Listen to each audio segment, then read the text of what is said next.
it was with the realization that in this area there are over 10,000 minus 80 degree storage freezers, biological storage freezers. So these are large, most ubiquitous in every lab freezers that contain biological samples, and hearing horror stories that almost every week somebody was losing valuable research assets because of freezer would go down. And realizing that there was a need for a place that, a biorepository, a biobank that could store this stuff safely and maintain this as a scientific asset. And if you look at the amount of money put into acquiring these samples, we're looking at over $4 billion in an asset that's at risk every single day. And why specifically RTP? Well, we live in RTP. We've been in this area. My partners and I have worked in this area for the last 20-something years. We have really good connections here with the universities, with the other biotechs, and honestly, it's the kind of the crown jewel of biotech, and certainly in the southeast, and as North Carolina is the third largest biotech state in the country, it made sense to be here. Have you guys experienced any problems or challenges with the current economy? I'll say we opened our doors in August of 2008, and right into the teeth of the downturn, and we had to weather that storm.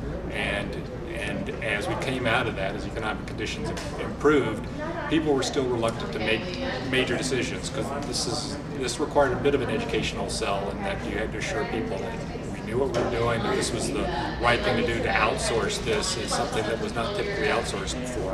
And we're seeing the benefits of kind of waiting this out and doing an educational sell and making our clients aware of what the advantages are. And right now we're incredibly busy with business from not just locally, but also throughout the region and actually nationally. So. And how do you see Kryosphere growing in the future? When we started this, our understanding was that we needed to be close to our clients. That was critical to be close by. People wanted to know their samples were around the corner, particularly for research, not so much for clinical samples. And we saw that what we weren't going to do was build one centralized facility and try to bring things from all over. So we identified a number of different areas throughout the southeast where there was a concentration of research. So our goal was to start here, build a mothership here in the Research Triangle Park, and then open up facilities throughout the southeast, Richmond, Winston-Salem, the Triad, Charleston, Atlanta certainly, all the places in Florida that are focusing on biotech up and down the coast of Florida. Then to Birmingham, Nashville, Knoxville. That's a wide open region. We're the only commercial biorepository between Houston, serving MD Anderson, and a number of biorepositories serving the NIH in DC. So there's a huge demand, and we see ourselves as kind of the FedEx Kinkos of the biorepository business, of putting a biorepository around the corner from where the major research is going on. So that's our goal, is to expand across the southeast, and we're already bringing in business in the clinical sample arena, where we don't have to be close by. Clinical samples are used to going around the world.